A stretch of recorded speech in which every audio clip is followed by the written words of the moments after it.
la France ne nous a jamais proposé la construction d'une centrale nucléaire, ce que la Russie propose. La France n'a jamais voulu mettre un satellite de surveillance à la disposition ni du Mali, ni du Burkina, ni du Niger.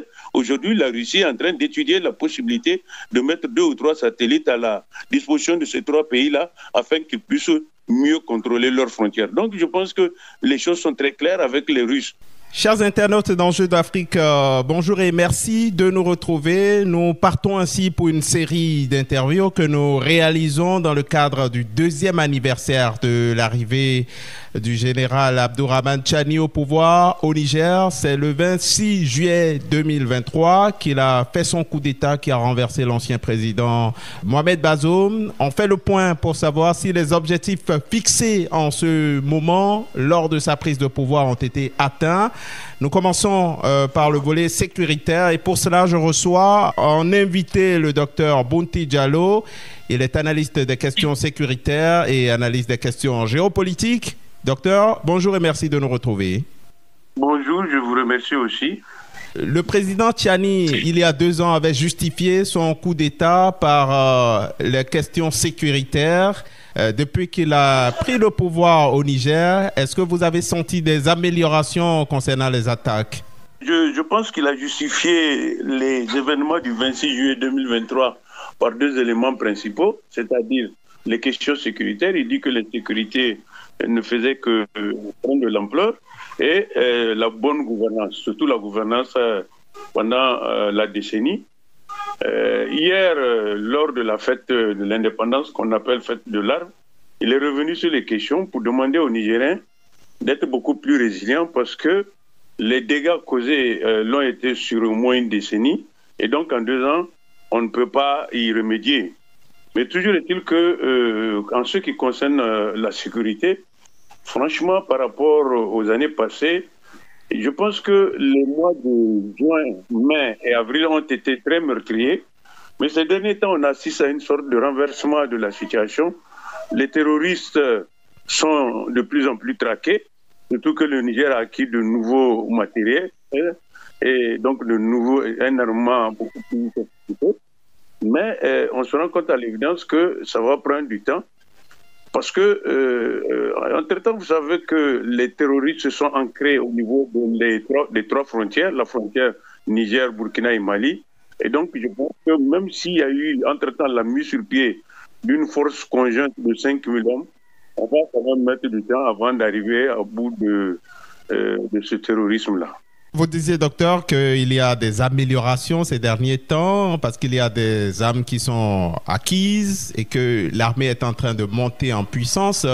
Pourquoi? On peut se demander pourquoi est-ce qu'ils n'ont pas opté pour ça depuis longtemps? En fait, quand ils étaient, avant les événements du 26 juillet, ce n'est pas eux qui étaient aux commandes. C'était ce que le gouverneur de Niamey a appelé des démocrates qui ont mal compris la démocratie.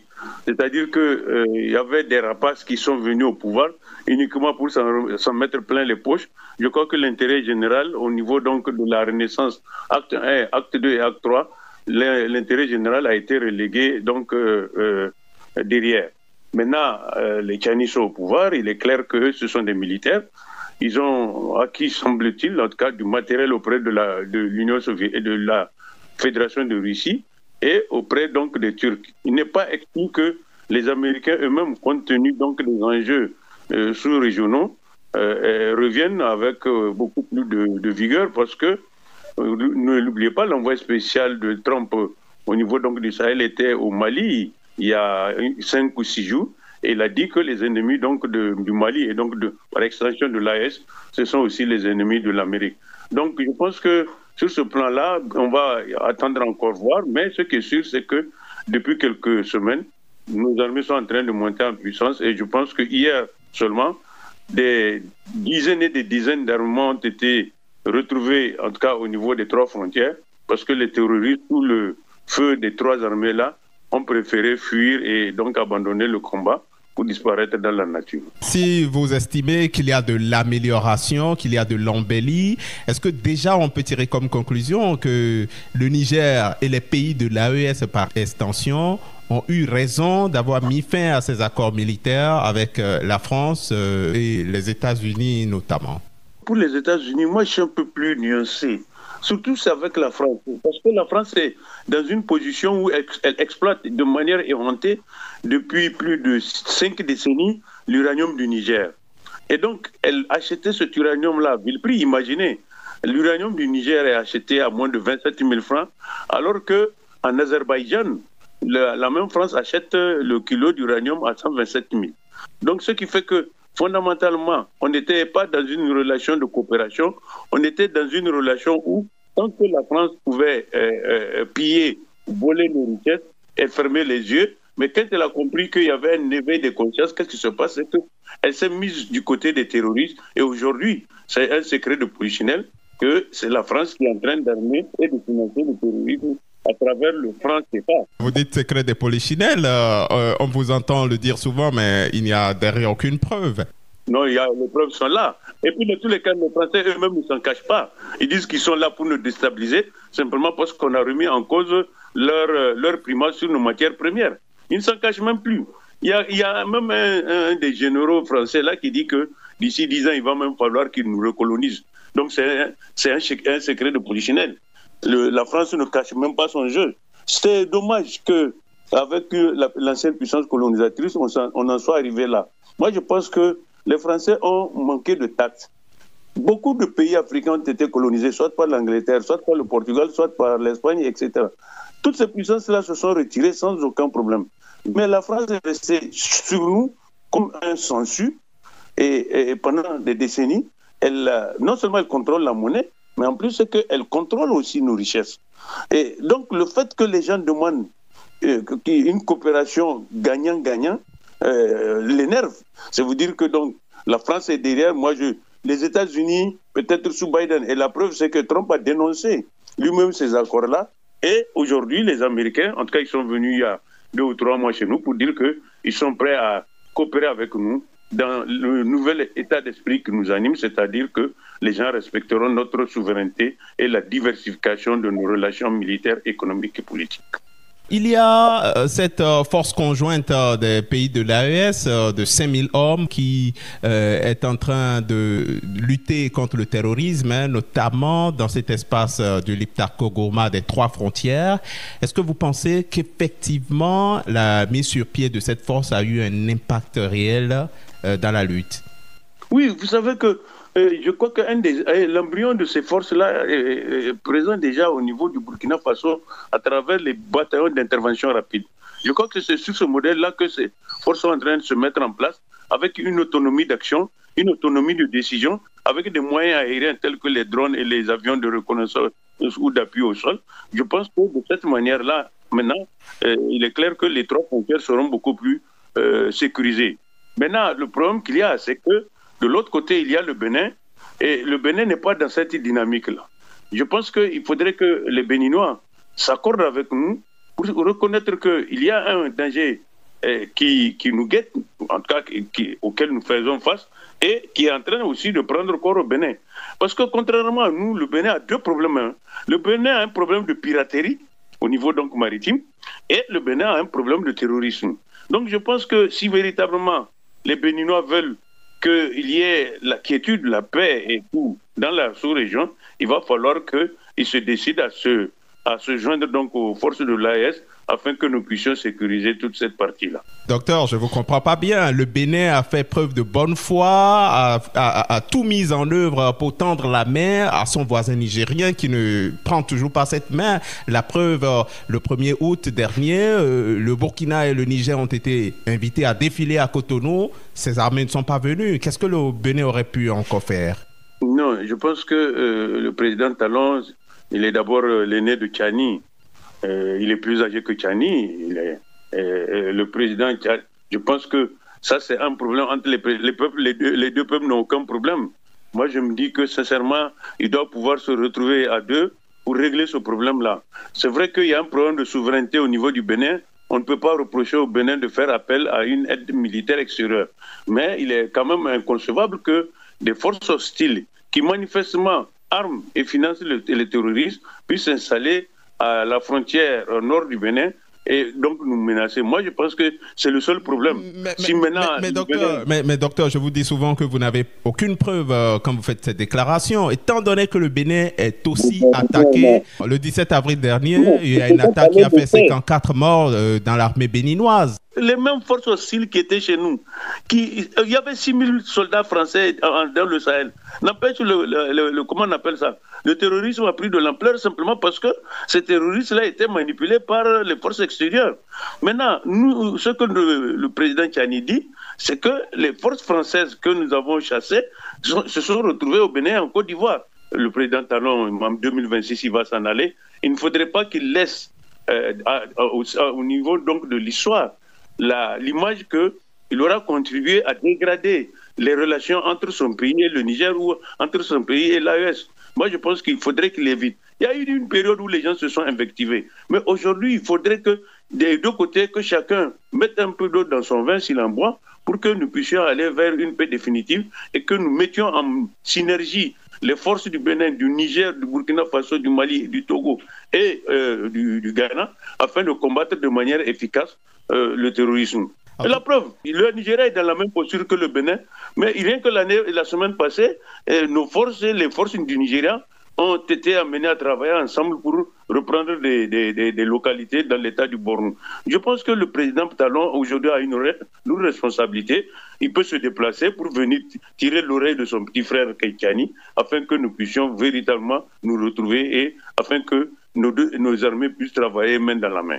Je vous rappelle, docteur, que la balle est plutôt dans le camp des Nigériens parce que du côté de la frontière, comme exemple, c'est du côté de Niamey qu'on refuse de rouvrir la frontière. Est-ce que vous allez accuser encore le Bénin sur ce plan? Mais le président Talon est au courant de ce du motif évoqué.